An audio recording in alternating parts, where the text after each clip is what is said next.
ዛሬ ዓለማችንን እያስጨነቀ ያለው ትልቁ ጥያቄ ቀጣዩ የዓለም ጦርነት የሚቀሰቀሰው የት ነው የሚለው ነው። ለዚህ ጥያቄ ምላሽ ለማግኘት ደግሞ አይናችንን ወደ መካከለኛው ምስራቅ ሰማይ ማንሳት ይኖርብናል። ይህ ቀጠና ዛሬም እንደ ትላንቱ የኃያላን መፈተኛ፣ የረቂቅ ቴክኖሎጂዎች ማሳያና የደም አፋሳሽ ጦርነቶች መድረክ ሆኗል። ባለፉት ጥቂት ወራት በመካከለኛው ምስራቅ እየታየ ያለው ውጥረት ከመሬት ይልቅ በሰማይ ላይ እየተካሄደ ባለው የጦር አውሮፕላኖች ፉክክር ነው እየተመዘነ ያለው። እስራኤል፣ ሳውዲ አረቢያ፣ ቱርክ፣ የተባበሩት አረብ ኤሚሬቶችና ኢራን እነዚህ አምስት ኃይሎች ሰማዩን ለመቆጣጠር በቢሊዮን የሚቆጠሩ ዶላሮችን እያፈሰሱ ነው። ዛሬ የምናየው ተራ አውሮፕላኖችን አይደለም።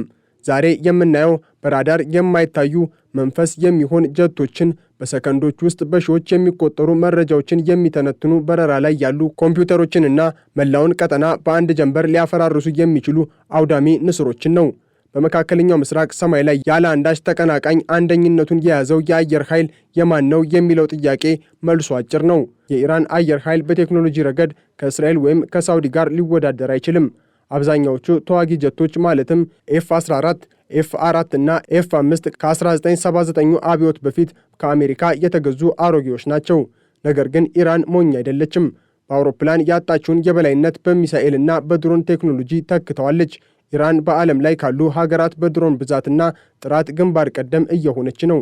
የራሷ ሻሂድ ድሮኖች ዛሬ በዩክሬን ሰማይ ላይ ፍርሃትን እየዘሩ ነው። ከዚያ በተጨማሪ ኢራን ከሩሲያ ሱ-35 የተባሉ እጅግ ዘመናዊ ጄቶችን ለማግኘት ያደረገችው ስምምነት በመካከለኛው ምስራቅ ያለውን የኃይል ሚዛን ሊያናጋው ይችላል ተብሎ ይጠበቃል። ሱ-35 በአየር ላይ ፍልሚያ ወይም ዶግ ፋይት ወደር የሌለው ጀት ነው። ኢራን ሱ-35ን ለመታጠቅ የሄደችበት ሂደት አስገራሚ ነው። ታሪኩ የሚጀምረው እንደ አውሮፓውያኑ አቆጣጠር በ2020 የተባበሩት መንግስታት በኢራን ላይ ጥሎት የነበረው የጦር መሳሪያ ማዕቀብ ሲነሳ ነው። ይሁን እንጂ ማንም ሀገር ለቴህራን ዘመናዊ ጀት ለመሸጥ አልደፈረም ነበር። እውነተኛው ለውጥ የመጣው የሩሲያና የዩክሬን ጦርነት ሲቀሰቀስ ነው። ሩሲያ በዩክሬን ምድር በድሮን ጥቃት ስትቸገር ኢራን ሻሂድ 136 የተባሉ አውዳሚ ድሮኖችን ለሞስኮ አቀረበች። ይህ ድሮን በጀት የመለወጥ ስምምነት ለኢራን አዲስ በር ከፈተላት። ግብፅ ቀደም ብላ አዛቸው የነበሩ ነገር ግን በአሜሪካ ጫና የተዘረዙት ሱ-35 ጀቶች አሁን ወደ ቴህራን የሚያደርጉትን ጉዞ ጀምረዋል። ኢራን አብራሪዎቿን ወደ ሩሲያ በመላክ ከፍተኛ ስልጠና ስትሰጥ ቆይታለች። ኤግል 44 በተባለውና ከምድር በታች በተገነባው ሚስጥራዊ የአየር ኃይል ካምፕ ውስጥ እነዚህን ጀቶች ለመቀበል ሰፊ ዝግጅት ተደርጓል።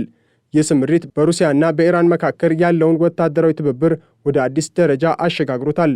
ሱ-35 በወረቀት ላይ ብቻ ሳይሆን በተግባርም እጅግ አስፈሪ አቅም ያለው ጀት ነው። በዓለም ላይ ካሉ የአራተኛው ትውልድ ጀቶች ሁሉ ቀዳሚው ነው።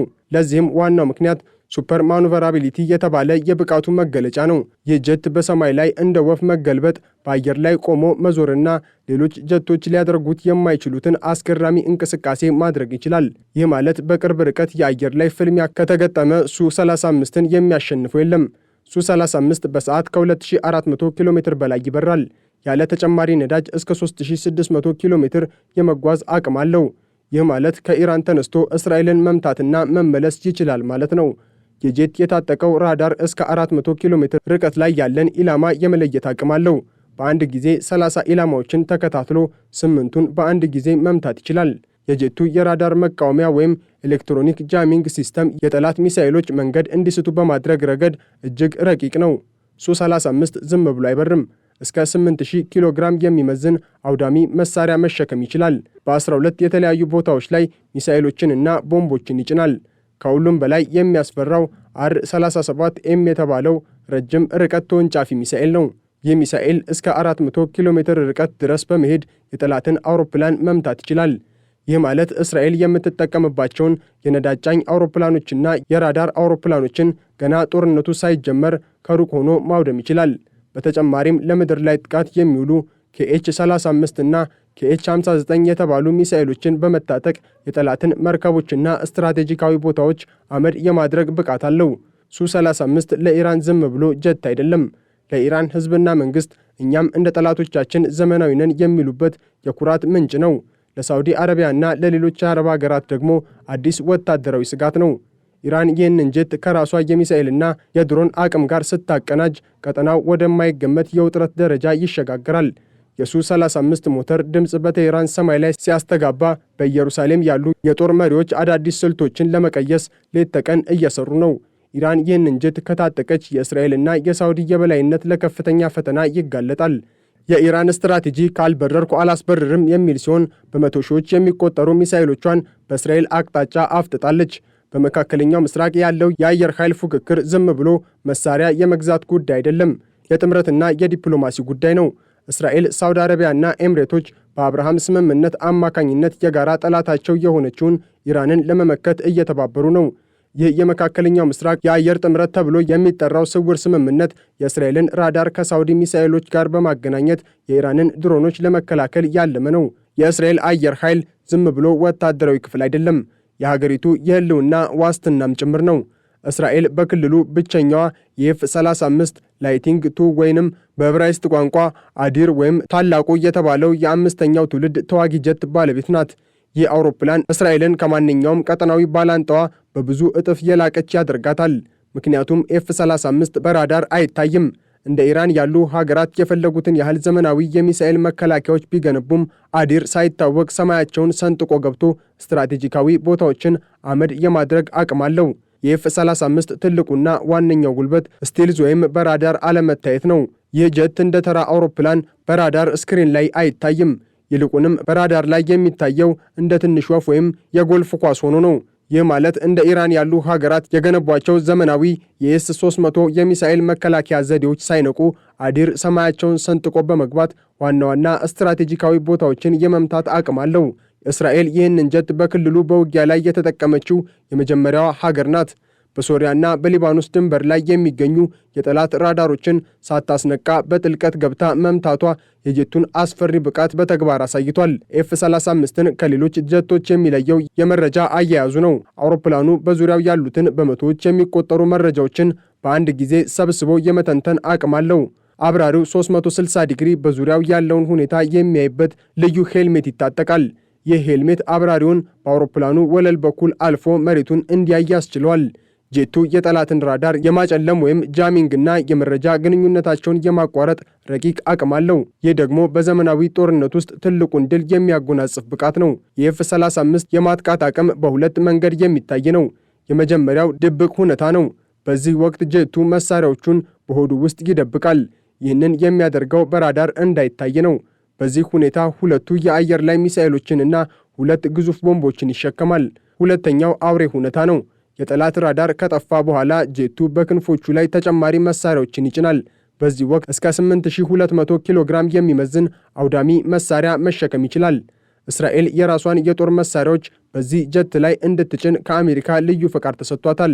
ስፓይስ የተባሉ እጅግ ዘመናዊ ስማርት ቦምቦችና የራሷን ሚሳኤሎች በመጠቀም ማንኛውንም ኢላማ በከፍተኛ ጥራት የማውደም ብቃት አላት።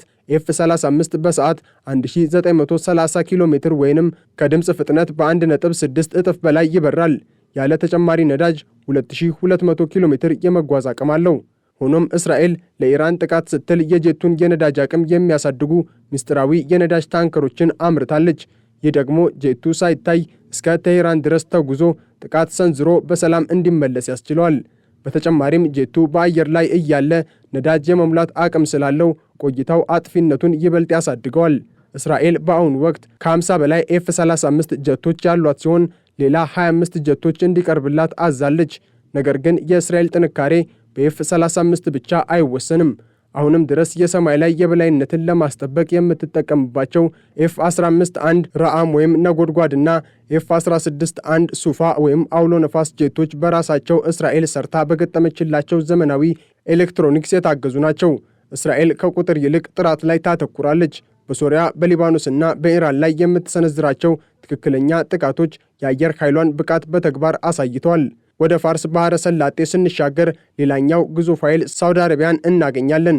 ሳውዲ አረቢያ በዓለም ላይ ከፍተኛውን ወታደራዊ በጀት ከሚያወጡ ሀገራት አንዷ ናት። የአየር ኃይሏም ይህንኑ የሀብት ጉልበት ያንጸባርቃል። ሳውዲ አረቢያ በአሁኑ ወቅት ከ80 በላይ ኤፍ-15 ኤስኤ ጀቶች አሏት። ይህ ጄት በአሜሪካ ታሪክ ለውጭ አገር ከተሸጡ የኤፍ-15 ዝርያዎች ሁሉ እጅግ ዘመናዊውና ገዳዩ ነው። በከፍተኛ ፍጥነት የመብረር እጅግ ብዙ ቦምቦችን የመሸከምና ራቅ ያሉ ኢላማዎችን የመምታት አቅም አለው። በተጨማሪም ሳውዲ አረቢያ የአውሮፓውያን ኩራት የሆነውን ዩሮፋይተር ታይፉን ባለቤት ናት። የተባበሩት አረብ ኤሚሬቶች በበኩሏ ቁጥሯ ትንሽ ቢሆንም የአየር ኃይሏ ግን ትንሿ እስራኤል ተብላ እስክትጠራ ድረስ ዘመናዊ ነው። ኤሚሬቶች ኤፍ-16 ብሎክ 60 ዴዘርት ፋልከን የተባለውን ለራሷ ብቻ ተብሎ የተሰራ እጅግ ዘመናዊ ጀት ትጠቀማለች። በተጨማሪም ከፈረንሳይ 80 ራፋኤል ኤፍ-4 ጀቶችን ለማግኘት ውል ፈርማለች። የሳውዲና የኤሚሬቶች አሰላለፍ ከአሜሪካ ጋር የጸና ቢሆንም አሁን ላይ ግን ራሳቸውን መቻል ጀምረዋል። እነዚህ ሁለት ሀገራት በየመን ጦርነት ውስጥ ያሳዩት የአየር ላይ ጥቃት ብቃት በአካባቢው ላይ ያላቸውን የበላይነት አረጋግጧል። ይሁን እንጂ አሁንም ቢሆን እንደ እስራኤል የአምስተኛው ትውልድ ጄት ወይም ኤፍ-35 ባለቤት አለመሆናቸው በትልቅ ስጋትነት ይነሳል። ቱርክ በመካከለኛው ምስራቅ የአየር ኃይል ፉክክር ውስጥ ለየት ያለ መንገድ የመረጠች ሀገር ናት። ቱርክ ከኤፍ-35 ፕሮግራም በአሜሪካ ከተባረረች በኋላ ፊቷን ወደ ራሷ የቴክኖሎጂ ውጤቶች አዙራለች። ቱርክ በአሁኑ ወቅት በመቶዎች የሚቆጠሩ ኤፍ-16 ጀቶች አሏት። ነገር ግን የቱርክ እውነተኛው ጉልበት ያለው በሰው አልባ አውሮፕላኖች ወይም ድሮኖች ላይ ነው። ባይራክታር ቲቢ2 እና አኪንች የተባሉ የቱርክ ድሮኖች በሊቢያ በአዘርባይጃን እና በዩክሬን ጦርነት ላይ ያሳዩት ተአምር የጦርነትን ታሪክ ቀይሮታል። ቱርክ ድሮኖችን እንደ ተዋጊ ጀት የመጠቀም ስትራቴጂን በመከተል ቀዳሚ ሆናለች። ይህ ብቻ አይደለም። ቱርክ የራሷን የአምስተኛ ትውልድ ተዋጊ ጀት ወይም ካን እየገነባች ትገኛለች። ካን የመጀመሪያው በረራውን በተሳካ ሁኔታ ማድረጉ ቱርክ ወደፊት በአየር ኃይል ረገድ ከአሜሪካም ሆነ ከሩሲያ ጥገኝነት ነፃ ለመሆን መወሰኗን ያሳያል። ቱርክ በሰሜን ሶሪያና በኢራቅ የምታደርጋቸው የአየር ላይ ዘመቻዎች የአካባቢውን ኃይል በበላይነት ለመምራት ያላትን ፍላጎት በግልጽ ያሳያሉ። በሌላ በኩል ሩሲያና ቻይና ወደ ቀጠናው በስፋት እየገቡ ነው። ሩሲያ ለኢራን ጄት ስትሰጥ፣ ቻይና ደግሞ ለሳውዲና ለኤምሬቶች የድሮን ፋብሪካዎችን እየገነባች ነው። አሜሪካ የቀጠናው ብቸኛ ታጣቂ የነበረችበት ጊዜ አብቅቷል። አሁን ያለው ሁኔታ ባለብዙ ፖላር ወይም መልቲፖላር ፉክክር ነው። ዛሬ በመካከለኛው ምስራቅ ሰማይ ላይ እየታየ ያለው ሁኔታ ሰላም ሳይሆን ለታላቅ ማዕበል የሚደረግ ዝግጅት ይመስላል። የእስራኤል አዲር፣ የሳውዲ ኤስኤ፣ የቱርክ ካንና የኢራን ሻሂድ፣ እነዚህ ሁሉ የብረት ንስሮች ነገ ለሚነሳው መጠነ ሰፊ ጦርነት የተሳሉ ሰይፎች ናቸው። የቴክኖሎጂ የበላይነት ያላት እስራኤል ትጥቅ እስከ አፍንጫዋ ታጥቃለች። በቁጥርና በሀብት የበለጸጉት አረቦች ሰማያቸውን ዘግተዋል። ቱርክ በራሷ መንገድ አብዮት እየፈጠረች ነው። ኢራን ደግሞ በድሮንና በሚሳኤል ተከባለች። አንዱ ሀገር የሳተው ጥይት መላው ዓለምን ወደማይመለስ አዘቅት ውስጥ ሊከተው ይችላል።